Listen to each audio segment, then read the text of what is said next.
జ్ఞానం పరంగా, అవగాహన పరంగా నా అన్న కాదు, నా తాత అని చెప్పాలి.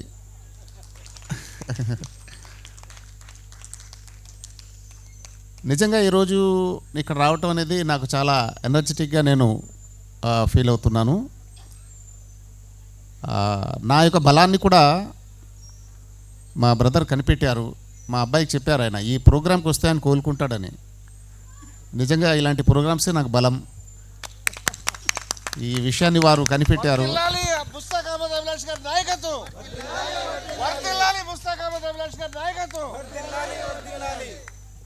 మహాశైలారా, సంబంధాలు, మానవ సంబంధాలు రెండు విధాలుగా ఏర్పడతాయండి.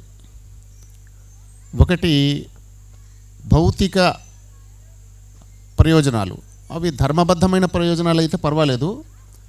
ధర్మబద్ధం కాని ప్రయోజనాలు, వాటిని స్వార్థ ప్రయోజనాలు అంటారు. స్వార్థ ప్రయోజనాలన్నీ కూడా మేధ సంబంధంగా ఏర్పడతాయి. నిస్వార్థమైన సంబంధం, అది లౌకికమైన ప్రయోజనాలు ఏమీ ఉండవు. అయినప్పటికీ కొన్ని సంబంధాలు మనం కలిగి ఉంటాం. దానిని మనం హృదయపూర్వకమైన సంబంధాలు అంటాం. కార్డియల్ రిలేషన్, మెంటల్ రిలేషన్ రెండు వేరు. జయభారత్ ఫిలాసఫీ నేను చదివినప్పుడు ఇందులో ఈ మెంటల్ రిలేషన్ కంటేను కార్డియల్ రిలేషన్ పాళ్ళే పూర్తి స్థాయిలో ఉన్నాయి. నిజంగా ధార్మిక గ్రంథాలు అధ్యయనం చేసినప్పుడు నేను ఒక విద్యార్థిని, గీతా, బైబిల్, ఖురాన్ ఈ ధార్మిక గ్రంథాల సంతులన అధ్యయనం చేస్తున్నటువంటి ఒక విద్యార్థిగా నేను గమనించినప్పుడు మానవుల మధ్య మేధో సంబంధం కంటేను హృదయపూర్వక సంబంధాన్ని నొక్కి వక్కాణించడం జరిగింది. ఆ రకమైన సంబంధాన్ని పెట్టుకొని వ్యవహారాలు చేసిన వారికి వారు భౌతికమైన వ్యవహారాలు చేసినా కూడా అవి యజ్ఞంగా చెప్పడం జరిగింది. ఉదాహరణకు ఒక భార్యాభర్త భోజనం చేస్తున్నప్పుడు భర్త ఒక ముద్ద కలిపి భార్య నోట్లో పెట్టడం కూడా ఆరాధనతో సమానమని ప్రవక్త మహనీయులు చెప్పున్నారు. అది చూడండి ఎలాంటి సంబంధం అంటే, ఇక్కడ ఈ పవిత్రత, ఈ హృదయ సంబంధమైన వ్యవహారం అన్నమాట. కార్డియల్ రిలేషన్కు ఉన్నటువంటి ప్రాధాన్యత అది. హృదయ సంబంధంగా చేసిన ప్రతి క్రియ కూడా ఏమవుతుంది? ప్రార్థన, పూజ, ఆరాధన, యజ్ఞంతో సమానం చెప్పారు. అలాంటి సంబంధాలు ఏర్పడినప్పుడే ఈరోజు సమాజంలో మనం చూస్తున్నటువంటి ఈ దౌర్భాగ్యాలు, చెడులన్నీ కూడా దూరం అవుతాయి. కాబట్టి ఇప్పుడు ఇక్కడ పెద్ద సమస్య ఏంటంటే, మా మతమే గొప్పది, మీ మతం గొప్ప ఏమీ కాదు, అసలు మీ మతానికి చరిత్ర లేదు, మీ దగ్గర సత్యం లేదు అనేది ఈరోజు ఒక ప్రచారం జరుగుతుంది. దానికి భిన్నమైన ప్రచారం ఏంటంటే, మా దగ్గర సత్యం ఉంది, మేమే స్వర్గవాసులం అవుతాం, దేవుడు మా దగ్గరే ఉన్నాడు, మీ దగ్గర దేవుడు లేడు, మీ దగ్గర ఉన్నాయన్నీ కూడా కల్పనలు, కట్టుకథలు, కాకమ్మ కథలు. ఇది సమస్యకు తల్లి వేరు అంటాను నేను. సమస్యలకు ఏంటిది? తల్లి వేరు. దీనికి టోటల్ క్వైట్ ఆపోజిట్. దీనికి అది విషమైతే అమృతం ఏంటంటే, జయభారత్ దగ్గర ఉన్నది అమృతం. ఏంటి అమృతం? ఏంటి జయభారత్ ఇచ్చే అమృతం ఏంటి అంటే, సత్యం అనేది అందరి దగ్గర ఉంది.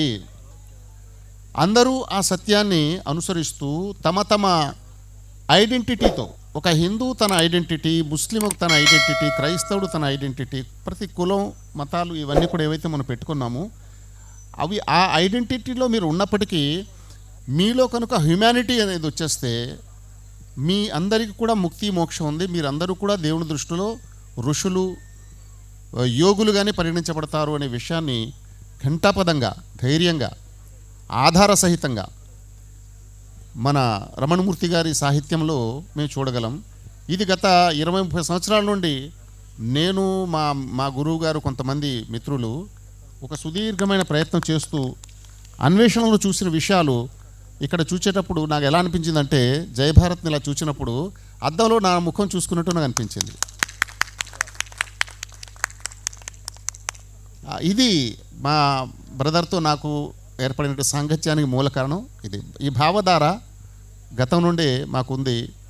సర్వేశ్వరుడు ఆలస్యంగా అయినప్పటికీ ఇప్పుడు కలిపినందుకు, వారు నా జీవితంలో మళ్ళీ ఇలా ఈ విధంగా కలిసినందుకు నిజంగా నూతన ఉత్సాహం నాకు కలిగింది. అలాగే వారి శిక్షణలో తయారైనటువంటి సైనికులు, వీర సైనికులు అంటాను నేను వీళ్ళని, యోగులు మా జయభారత్ ప్రతిజ్ఞాసి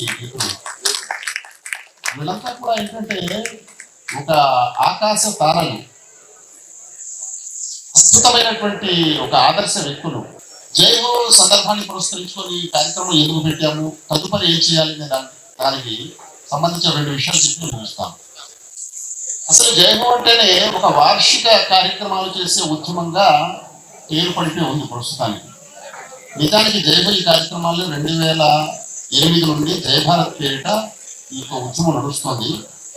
2019లో జైహో పేరిట రమణమూర్తి గారు ఇది ఒక సపరేట్ బ్రాంచ్ గా, సపరేట్ గ్రూప్ గా పెట్టడం జరిగింది. వాళ్ళు సపరేట్ గ్రూపే అన్నారు, కానీ మేము దాన్ని ఒప్పుకోలేదు. అది మన జయభారత్ కి పార్ట్ ఆఫ్ పార్సిల్ గానే ఉండాలి తప్ప దానికి పూర్తిగా బయట ఉండేటువంటి అంటే సపరేట్ గ్రూప్ గా ఉండడాన్ని మేము మా ప్రెసిడెంట్ గారు విజయశంకర్ స్వామి గారు నేను విషయాన్ని అంగీకరించలేదు. సార్ అయితే ఇండిపెండెంట్ గ్రూప్ చేస్తాను, అది ఉద్దేశులు ఇండిపెండెంట్ కాదు, మీరు ఒకే గ్రూప్ మాది, అనేక మాకు బ్రాంచెస్ ఉన్నాయి, అందులో ఒక పార్టీది అనే విధంగానే సాగాలని చెప్పేసి ముందు నుంచి నేను చెప్పాను. సార్ దాన్ని సమర్థించాలని కూడా కోరుతున్నాను. సరే, ఇప్పుడు ఈ సంవత్సరం నుండి ఇది పూర్తి స్థాయి ఉద్యమంగా దీన్ని ముందుకు తీసుకెళ్లాలనేది మేము నిర్ణయించడం జరిగింది. ఈ మా మిత్రులందరూ కూడా, మా సన్నిహితులు, మాతో ఉన్నటువంటి సహా ఉద్యమకారులు అందరూ కూడా ఈ విషయం గమనించాలి. ఇది కేవలం డిసెంబర్ 19 నుండి జనవరి 30వ తారీఖు వరకు మాత్రమే సాగే ఉద్యమం కాదు. ఈ మూమెంట్ అయితే ఇలా ఉంటుంది, ఒక క్యాంపెయినింగ్ మాత్రమే. తదుపరి డిసెంబర్ 19 వరకు కూడా ఇదే స్ఫూర్తితో ఇలాంటి కార్యక్రమాలు సాగుతాయి. దీనికి సంబంధించినటువంటి కార్యాచరణ భవిష్యత్తులో మీకు ఇవ్వడం జరుగుతుంది. అలాగే మా మిత్రులు చాలా మంది ఇక్కడ వస్తున్నారు. ఇక్కడ ఉన్నటువంటి వాళ్ళందరూ కూడా కోరేది ఏంటంటే, ముఖ్యంగా ఈరోజు 19వ తారీఖు నుండి జనవరి 30వ తేదీ వరకు ప్రత్యేక దీక్షతో ఈ కార్యక్రమాలు చేయాలని కోరుకున్నాను. ఆ నీటి చుక్క మళ్ళీ తిరిగి సముద్రంలో పడినప్పుడు అది ఒక విరాట్ శక్తి ఎలా అవుతుందో నన్ను నేను అలాగా జయభారత్తో ఒక విరాట్ శక్తిగా భావిస్తున్నాను. సర్వేశ్వరుడు మనందరినీ కూడా ఈ ఉద్యమం ముందుకు తీసుకెళ్తూ మన భారతదేశాన్ని ఈ జయభారత్ ఉద్యమం ఒక మహాభారత్, ఒక అఖండ భారత్, ఒక ఆదర్శ భారత్, ఒక జగద్గురుగా నిర్మించే స్థాయికి తీసుకెళ్లాలని చెప్పేసి కోరుకుంటూ మిత్రో देखिए मैं 2 बातें हिंदी में बताना चाहूँगा. जय भारत मूवमेंट ये सिर्फ ईयरली मूवमेंट नहीं है. जैसा कि आप जानते हैं दिसंबर 19 टू जनवरी 30th ये 40 दिन, तकरीबन 42 दिन ये जो प्रोग्राम्स होते हैं बस इसी हद तक सीमित कर है हमारी जय हो मूवमेंट, समझ रहे. ऐसा नहीं है. अभी नेक्स्ट यहाँ से जय हो फुल टाइम यानी ईयरली मूवमेंट के हिस्से से ये चलेगा. ये बात मैं बताना चाहता हूँ. ये खास फर्क यहाँ से होगा. और हम जो भी हमारे ऑफिस बेयरर्स हैं, जिम्मेदार हैं, उनको राष्ट्र स्थाई से मंडल और जो है ग्राम स्थाई तक हम जो है इसके जिम्मेदारों को हम रखेंगे.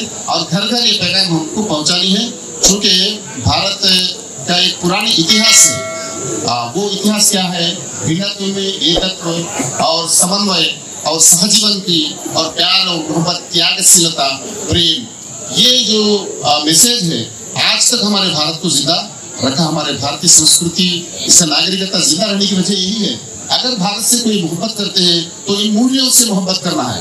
अगर भारत से किसी को मोहब्बत है, इन मूल्यों के लिए जिन्होंने त्याग किया अपनी जिंदगियों को, उनको हमें याद करना है.